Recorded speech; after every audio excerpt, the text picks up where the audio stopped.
दोस्तों नमस्कार। और आपने देखना प्रारंभ कर दिया हमारा channel GK with MS Diwakar और अभी तक सब्सक्राइब नहीं किया तो दोस्तों एक बार सब्सक्राइब जरूर कर लें।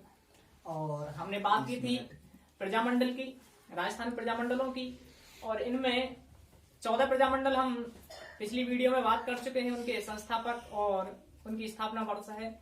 इसके बाद में और कुछ प्रजामंडल रह रहे हैं जिनको आज इस वीडियो में बात करेंगे।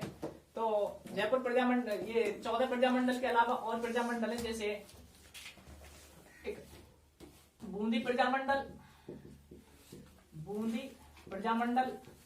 उसके बाद में एक हाड़ौती प्रजामंडल, और हाड़ौती के बाद में कोटा प्रजामंडल, और एक है झालावाड़ प्रजामंडल। इसके अलावा और भी है, सिरोही प्रजामंडल है आपका, सिरोही प्रजामंडल, एक कोसलगढ़ प्रजामंडल, 1 2 3, ठीक है। तो देखो भाई, बूंदी प्रजामंडल स्थापना 1931, बूंदी प्रजामंडल 1931, हाड़ौती 34, कोटा 1939, झालावाड़ प्रजामंडल 1946, सिरोही प्रजामंडल की 2 बार स्थापना हुई है, एक 1934 में और पुनः 1939 में। उसके बाद में कुशलगढ़ प्रजामंडल, ये 1942, ठीक है ना। तो बूंदी प्रजामंडल 1931, हाड़ौती 34, ये कोटा 39, झालावाड़ 1946, सिरोही प्रजामंडल 1934 और दोबारा 1939 में है। कुशलगढ़ प्रजामंडल है 1942 में है। अब इनके हम याद करेंगे संस्थापक। तो संस्थापक याद करने के लिए हम अपने तरीके से याद करने की कोशिश करेंगे, जैसे पिछली वीडियो। तो दोस्तों पिछली वीडियो को जरूर देख लेना एक बार। तो 1931 में बूंदी प्रजामंडल, तो इसको कैसे याद रखेंगे? बूंदी की कांति या बूंदी खाने से क्या आती है? कांति, ठीक है ना। तो कांति लाल, एक कांति चंद चौथानी था, वो कांति चंद चौथानी अलग है, कांति चंद चौथानी अलग है, वो किशनगढ़ के है ना। किशन की कांति हमने पिछले में याद करा था। तो किशन की कांति, और ये कैसे? बूंदी खाने से चेहरे पे कांति आती। कांति का मतलब होता चमक। हाँ, हाड़ौती कैसे याद करेंगे हम? देखो, हाड़ौती और कोटा दोनों को एक साथ याद करेंगे हम, ठीक है ना। हाड़ौती और कोटा को कैसे याद करेंगे? हाड़ौती और कोटा के हैं नैनूराम शर्मा, उसके अलावा इसके भी नैनूराम शर्मा, दोनों के नैनूराम शर्मा है। अब मैं आपको एक तरीका बता रहा हूं कि कोई व्यक्ति गांव में आ जाए या कहीं भी, मान लो आप, तो जिसने कोट पैंट पहन रखे हैं, है ना, जिसने बढ़िया कोट पहन रखा है, तो हर किसी के नयन उसको देखने में लग जाएंगे। बात आ रही है समझ में? कोट पहना व्यक्ति तो अलग ही दिखेगा, तो हमारे नैन उसको देखेंगे, कितना बढ़िया लग रहा है ना नैन। तो कोट से कोटा हो जाएगा और नैन से नैनूराम शर्मा हो जाएगा, ठीक है। अब दूसरा कि भाई हाड़ौती कैसे करेंगे? हाड़ौती भी तो याद करना है। तो हाड़ौती को तो ऐसे याद कर सकते हैं, वो ही तरीका है भाई। अगर कोट पहन रखा है तो भी नैन देखेंगे उसको, और अगर वो हाड़ मांस को सोई है, यानी कि बिल्कुल कहते हैं ना कि हड्डी दिख रही है, ऐसा कमजोर शरीर है, तो हाड़न की सीमाल या हाड़न को सो, तो उसको भी देखेंगे नैन। क्या देखेंगे? नैन देखेंगे। तो हाड़ से हाड़ौती और नैन से वही नैनूराम शर्मा होगा आपका। ठीक है दोस्तों, अब देखो दूसरा थोड़ा झालावाड़ है, थोड़ा हमने कोशिश किया फनी बनाने की, फनी बन गया, बनाने की कोशिश नहीं की। तो झालावाड़ शब्द आ रहा है झाला। झाला आप जानते हैं स्त्रियों का श्रृंगार होता है ही नहीं होता, झाले है ना, कानों का होता है आभूषण, कर्णाभूषण। तो झालावाड़ शादी होती है और शादी पे पत्नी शुरुआत में कोई ना कोई मांगती है ना, मांगती ना कि कोई गिफ्ट विफ्ट। तो आपको याद रखना है क्या, झाले उसने क्या मांगे हैं, झाले मांगे हैं। क्या मांगे हैं, लेडीज ने झाले मांगे हैं। तो झाला से झालावाड़ और मांगे, क्या मांगी, झाले मांगे। तो मांगे से मांगी लाल, मांगी लाल भव्य। ठीक है ना, मांगे याद आ रहा हो, कुछ समझ में आ रहा हो तो दोस्तों एक बार लाइक जरूर कर देना। कोशिश कर रहा हूँ मैंने आपके लिए ही बनाई है ये वीडियो, और शायद ये तरीका मेरे हिसाब से ही तैयार किए गए हैं। तो झाले मांगे, झाले से झालावाड़ और मांगे से मांगी लाल भव्य। सिर देखो यहाँ सिरोही के हमने दो लिखा है, 1934 और 1939 में। एक बार यहाँ स्थापना हुई और पुनः स्थापना हुई 1939 में इसकी स्थापना हुई। इसकी स्थापना यहाँ पहले बृहदीचंद त्रिवेदी ने की है और उसके बाद में गोकुल लाल भट्ट के द्वारा। ठीक है ना, गोकुल भाई भट्ट के द्वारा, है ना, गोकुल भाई भट्ट। तो 1934 में पहले कौन है, बृहदीचंद त्रिवेदी, बृहदीचंद्र त्रिवेदी। और आपने ज्यादातर पढ़ते हैं क्या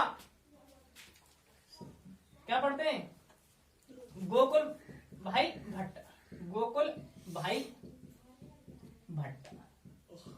तो देखो गोकुल भाई भट्ट तो भी है संस्थापक, लेकिन कोई ये कहता है कि नहीं बृहदीचंद्र कहां से आ गया, गोकुल भाई भट्ट हैं। तो भाई दोनों हैं, ये पहले 1934 में और ये बाद में है गोकुल भाई भट्ट। ठीक है ना, तो ऐसे याद रख लेना। सिर में हो गई वृद्धि, सिर में क्या हो गई, वृद्धि। तो सिर से सिरोही, वृद्धि से बृहदीचंद। और एक फिर गोकुल भाई भट्ट कैसे करेंगे, सिर गो, एक शब्द इसके लिए याद रख लेना, सिर गो, कट गो, सिर गो, है ना। तो गांव में बोलते हैं दूध सिरा दे, ठंडा कर दे, तो क्या बोलते हैं, सिर गो, है ना, ऐसे बोलते हैं सिर गो। सिर गो का मतलब ठंडा हो गया, है ना, गांव की भाषा आई है।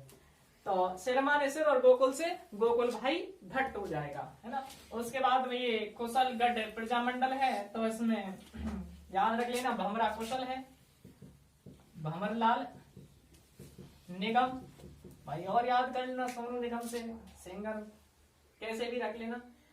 कुशल यानी भंवरा कुशल है, तो भंवरा, भंवर से भंवरलाल और कुशल से कुशलगढ़ प्रजामंडल। तो ये और बाकी के प्रजामंडल थे। अब हम बात करते हैं कि सबसे पहला जो प्रजामंडल कौन सा था जिसकी सबसे पहले स्थापना हुई है, वो था जयपुर प्रजामंडल। उसके बाद में सबसे अंत में जिसकी स्थापना हुई है वो है झालावाड़ प्रजामंडल। ठीक है ना, जयपुर की 1931 और झालावाड़ की 1946 में स्थापना हुई है। अब हम बात करते हैं, तो एक बार दोस्तों देख लेना इसको, बूंदी कांति हाड़ौती और कोटा के दोनों नैनूराम शर्मा, झालावाड़ का मांगीलाल भव्य है और सिरोही से बृहदीचंद और गोकुल भाई भट्ट हैं, ये दोनों। कुशलगढ़ प्रजामंडल के भंवरलाल निगम है। अब हम जो टोटल हमने प्रजामंडल पढ़े पिछली वीडियो और इस वीडियो में हम जो पढ़े हैं हमने प्रजामंडल, सभी के संस्थापक और बरस हमने पढ़ लिए, स्थापना बरस। अब इनके बारे में कुछ चीजें आती हैं जो मोस्ट अक्सर करके हम पढ़ेंगे, उनको भी हम पढ़ेंगे, पूरा पढ़ेंगे। तो इनमें से 4 प्रजामंडल ऐसे हैं, 4 प्रजामंडल ऐसे हैं जिनकी स्थापना स्वयं यानी कि अपने स्थान पर नहीं हुई है, स्वयं के स्थान से बाहर दूसरे कहीं जिले में। ठीक है ना, तो जिनमें नाम आता है भरतपुर का। ठीक है ना, एक भरतपुर है, दूसरा आपका सिरोही है, उसके बाद में तीसरा सिरोही हो गया, एक जैसलमेर है, जैसलमेर, और चौथा है बीकानेर प्रजामंडल। ठीक है ना, तो देखो भरतपुर प्रजामंडल की स्थापना कहां हुई है, रेवाड़ी, है ना। सिरोही की बंबई में, है ना, सिरोही की, बम्बई में की थी, और 1934 में हुई थी पहली बार, ठीक है ना। पहली बार जो स्थापना हुई थी वो 1934 में, ये वृद्धि चंद्र त्रिवेदी है ना, वो लिखा चुके हैं हम। जैसलमेर, तो जैसलमेर की स्थापना हुई है जोधपुर में, है ना, और बीकानेर की कलकत्ता में, है ना, बीकानेर की स्थापना कलकत्ता में हुई।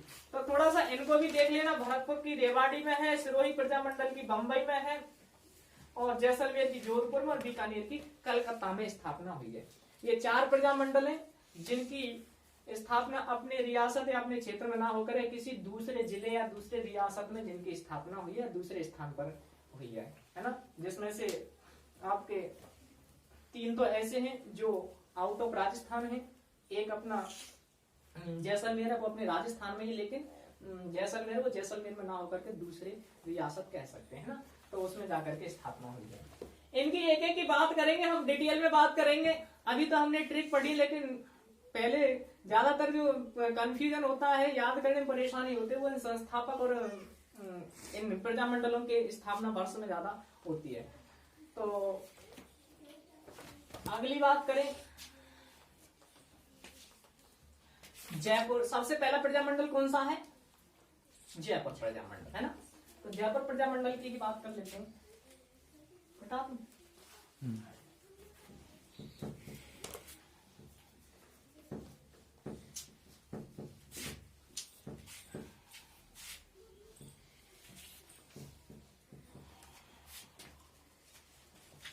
देखो सबसे पहले हम पढ़ेंगे, अब देखो हमने वो तो पढ़ ही लिया संस्थापक वगैरह, अब थोड़ी सी डिटेल और पढ़ लें।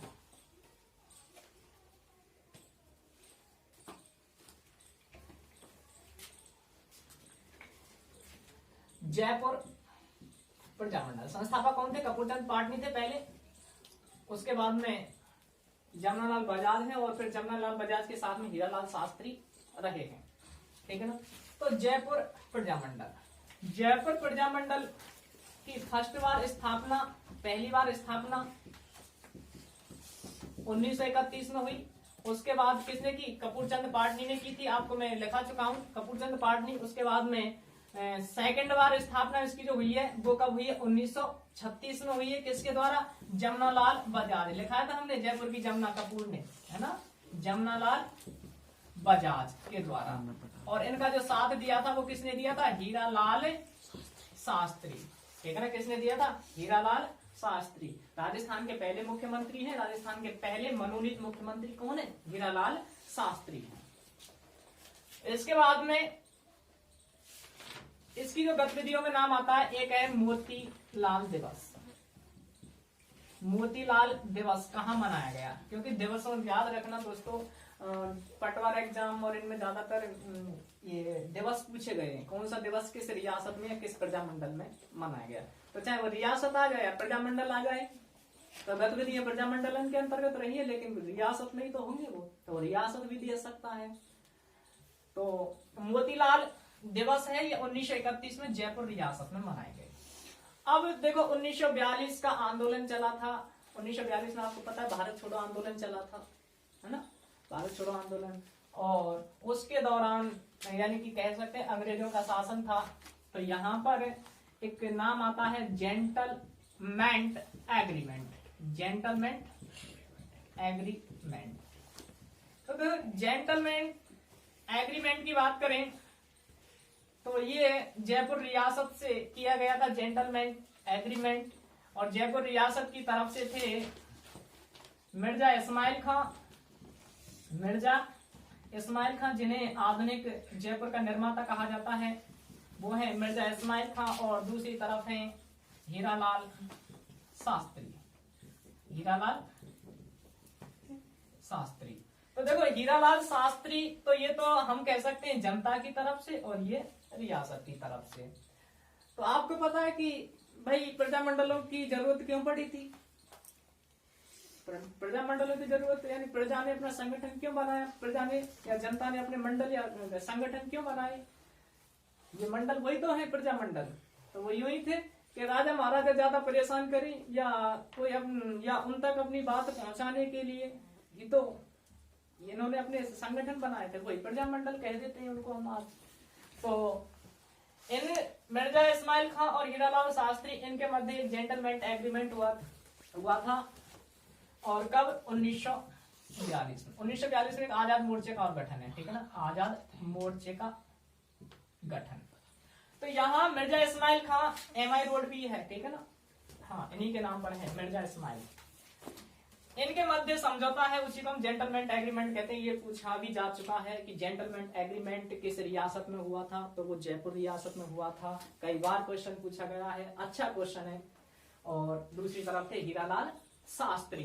तो इनके मध्य ये समझौता था कि ये जो जयपुर रियासत थी, आपको पता है अंग्रेजों का सहयोग दिया था इन्होंने, तो अंग्रेजों का सहयोग ना दे उनके लिए, भाई देखो जब रियासतों को धन दौलत और उस हर चीज से सैनिकों से सहायता की जाती है, तो उसी में इन्होंने, जनता ने आवाज उठाई कि भाई अंग्रेजों का सहयोग ना दे, तो इसीलिए जेंटलमैन एग्रीमेंट है। एक आजाद मोर्चे का भी गठन हुआ है, वो कहाँ है? 1942 में। एक चरखा संघ है, चरखा संघ। इस चरखा संघ की स्थापना 1925 में अजमेर में हुई थी। कहाँ हुई थी? अजमेर में हुई थी। इसको 1927 में ट्रांसफर कर दिया गया। 1927 में ट्रांसफर जमनालाल बजाज द्वारा, कह सकते हैं, स्थापित किया दोबारा जमनालाल बजाज। कहाँ? जयपुर में। कहाँ ले आए इसको? जयपुर में। तो ये था एक चरखा संघ। एक जानकी देवी बजाज का नाम आता है, जानकी देवी बजाज, है ना। जानकी देवी बजाज ने भी इस प्रजामंडल की अध्यक्षता की है। वो कब की है? 1944 में। याद रख लेना, 1944 में जानकी देवी बजाज ने जयपुर प्रजामंडल की क्या की थी? अध्यक्षता की, है ना। और बाकी की ये चीजें जेंटलमैन एग्रीमेंट है, एक आजाद मोर्चा है, इसको जरूर याद रख लेना क्योंकि कई बार पूछा गया। और एक चरखा संघ को याद रखे तो कोशिश कर लेना, है ना। और किस किस के मध्य जेंटलमैन एग्रीमेंट, इसको याद रख लेना। तो दोस्तों अगर हमारी वीडियो अच्छी लगे तो सब्सक्राइब कर दो हमारे चैनल को, वीडियो को लाइक कर दो, शेयर कर दो। तो कोशिश हम आगे भी आपके लिए इसी तरह करते रहेंगे। धन्यवाद।